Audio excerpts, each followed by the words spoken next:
Hello everyone, welcome and welcome back to my new Facebook blog. তো আমি অনেক দিন পর তোমাদের সাথে আজকে একটা লং ভিডিও শেয়ার করছি। তো অনেক দিন বলাটা ভুল হবে, অনেক মাস পর তোমাদের সাথে লং ভিডিও শেয়ার করছি।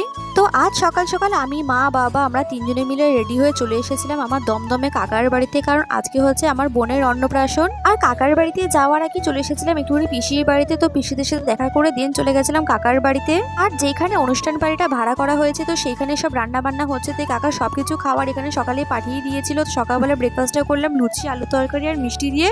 আর এখন যে তোমরা হারটা দেখতে পাচ্ছ, এই হারটা আমার ছোট কাকা দিচ্ছে আমার বোনকে অন্নপ্রাশনের জন্য। আর এই যে সোনার ব্রেসলেটটা দেখতে পাচ্ছ, এটা দিচ্ছে আমার ঠাকুমা।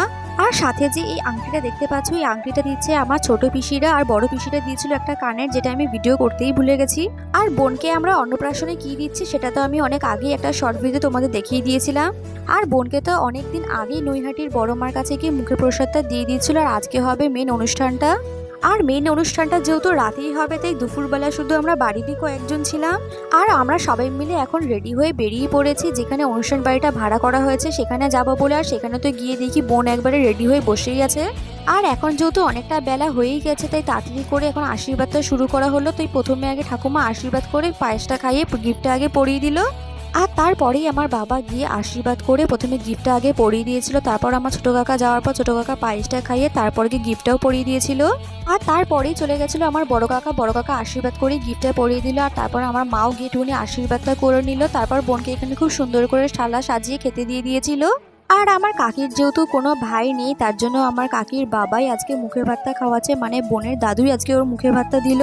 আর আমি প্রত্যেকটা বাচ্চাকে দেখেছি অন্নপ্রাশনের দিনকে প্রচুর কান্নাকাটি করে, কিন্তু আমার বোন ভীষণই শান্ত বলে আজকে সেরকম খুব একটা কান্নাকাটি কিছুই করেনি।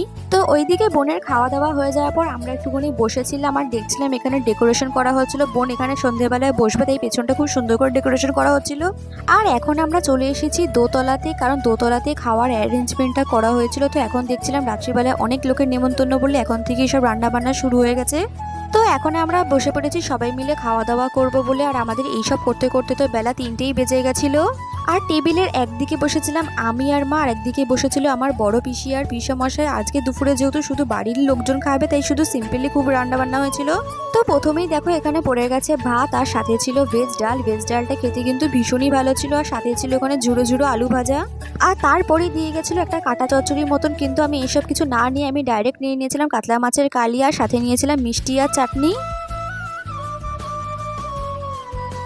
আর আজকে সবকটা রান্নাই কিন্তু খেতে ভীষণই ভালো হয়েছিল। আর যাকে দিয়ে আজকে রান্নাটা করেছি তার হাতের রান্না কিন্তু এর আগে আমরা অনেকবারই খেয়েছিলাম, খুবই ভালো খেতে হয়। তো যাই হোক, আজকের ব্লগটা আমি এতটাই রাখছি। তোমাদের সাথে আবার দেখা হবে নেক্সট পার্টে। তো সেটাতে আমি সবকিছু তোমাদের সাথে আবার শেয়ার করবো। তো আজকের মতন বাই।